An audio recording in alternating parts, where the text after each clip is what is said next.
Hello everyone, and welcome to the Brickformula review of LEGO set 70703, the Star Slicer. It has 311 pieces for ages 8 to 14, and it's from the Galaxy Squad series, and this set retails for $39.99. And here in the front is the perfect example as to why I don't want anyone to drive me into battle. It's because you're going to get us killed! On the side here we have the minifigs, I'll talk about them later, and here in the back it's a good thing that the vehicle can split into two, because this guy is heading for a certain doom. But anyway, I'll talk about this set in more detail coming up. Here are the minifigures, and first up is Solman Blaze, and in my opinion, he's the coolest looking one of them all. Okay, he's got the cool looking torso there, and there are the pants, there's the back, and he's got that serious looking face with the targeting computer around his eye there, and he's got a mask on his alternate face. I think we should call him Solo for short. And then we should call this one Chewy. Actually, maybe not. Anyway, here's what his sidekick looks like up close. He's got a different looking torso. Even the legs are different too. Here they are for comparison. Solo has the knee pads. The sidekick has the band-aids around his knees there. And I like the head though. That looks pretty nice. And there's the back. And finally, we have the exclusive red alien Bugoid. At first I thought he was the leader, but I don't think he is. Plus I imagine him to be a little taller. But anyway, here's a quick comparison to the green one. And as you can see, they have the same design, just different colors. And there it is on the back. But anyway, I guess that's how you tell the difference between a noob and an elite. And he has a bigger gun too. It's made of a scorpion and a frying pan, which is an interesting combination. And there we go.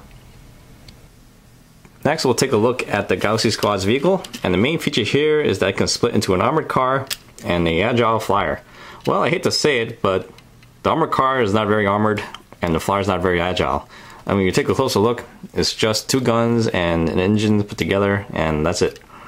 But this actually hooks up right there on the hook there, and together it looks like one fast bug messer-upper. Especially when you look at it from the front, that's a lot of guns pointing at you. And here's the view of the side. We got stickers on the sides here, which I'll show you real soon. Here's the view of the back, and right here is where you can attach the Sidekick's bazooka over there. You want to attach these two studs to the back, and this way you don't leave it behind. And here's the view of the other side. There's the top, and there's the bottom. And in the front here, we'll slide in Solman Blaze. Now when you put him in, he'll sit in those four white studs right there. And then you gotta make sure that he leans all the way back, and then you can just put the joysticks in his hands there. And you want to lean him back there because it'll allow you to close the windshield all the way. And finally we'll slide the sidekick in the back here, and there we are, together at last. And here's what they look like in their vehicles, just like that. And there we go, pretty neat, right? And now to check out the Star Slicer. At first glance it looks kind of skinny, but then again I might have been playing a little bit too much Heart of the Swarm. But anyway, here's the view of the side, and one of the things I don't really like about this model is the way they made the legs. As you can see, there's a bunch of Technic parts put together, and they don't move, and because of it, this model ends up taking a lot of space. Here's a view of the back, and we have a little light bulb down there that doesn't light up, although I imagine that's the bug's weak spot. And up here we have the cocoon, which is all too familiar, so we'll just open that up. We'll put somebody that's not so fortunate, and we'll just slide that back in. It's fairly simple. Here's the view of the other side, and here's the view of the front. We have a ball they can shoot here. Actually, we got a pair of purple balls, so we can have some fun with that. Now, the other thing I don't like about this model is the way they made the head. As you can see, you can bob it pretty loosely up and down. Now, I don't mind that the bug agrees with everything that I say, but still, I think they could have done a better job with this. You can always fix this on your own by adjusting this by one hole over, and you can probably get it to sit still. Might have to adjust the face a little bit, but it can be done. And here's the view of the top. We have the controls, and this is where you can slide in our alien Bugoid to drive this baby. And his gun can be attached to the side here. You'll notice that there's a clip right there, and there's another one on the other side. So we'll just slide that in there if you like. Or you can just give it to him up there, and you can be king of the mountain. Wouldn't that be nice? And finally, my favorite feature of all are these blades up here. I really wished that they made these in brown. This way I can actually build some Zergs. But anyway, as you can see, I have a nice selection of test subjects over there. And you can move them by tugging it over here and you can even adjust it over there. And these can go all the way up as this far and down all the way like this. And it looks kind of funny from here. It looks like he's banging some drums there. But anyway, so here's how fun this thing is. You can, it's a little awkward with the camera here, but you can just wipe them out here. And this is also why I wish the legs can move too. You just want to stomp some of them. But that's how that works. And I think you'll have a lot of fun with that. And I think that just about covers it. So let's move on to the recommendations.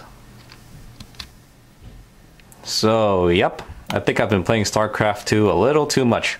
But anyway, overall it's a pretty nice set, although when it comes to the value, it's not that good. We have a price per piece ratio of 12.9 cents per piece, and we're getting about $40 to $54 worth of parts here. And that's actually on the high side, considering this retails for $40 and you're getting 311 pieces. So this is one of those sets that you definitely want to discount on. And when it comes to play value, it's not bad. As you can see, Slicing and Dicing Marines never gets old. But aside from that, it does come with the Armored Car and the Agile Flyer. So it's like a 2-in-1 build, and you can attack this big bug together. So in the end, I think you'll have fun with it, as long as you get it for the right price. And that's it. That sums up my review. I hope you guys enjoyed the show, and I'll see you guys next time. Thank you for watching.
Next, we'll take a look at the Galaxy Squad's vehicle, and the main feature here is that it can split into an armored car and the Agile Flyer. Oh, what did I just do?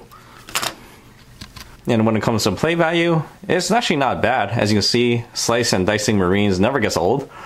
And other than that though, we have the, what's it called again?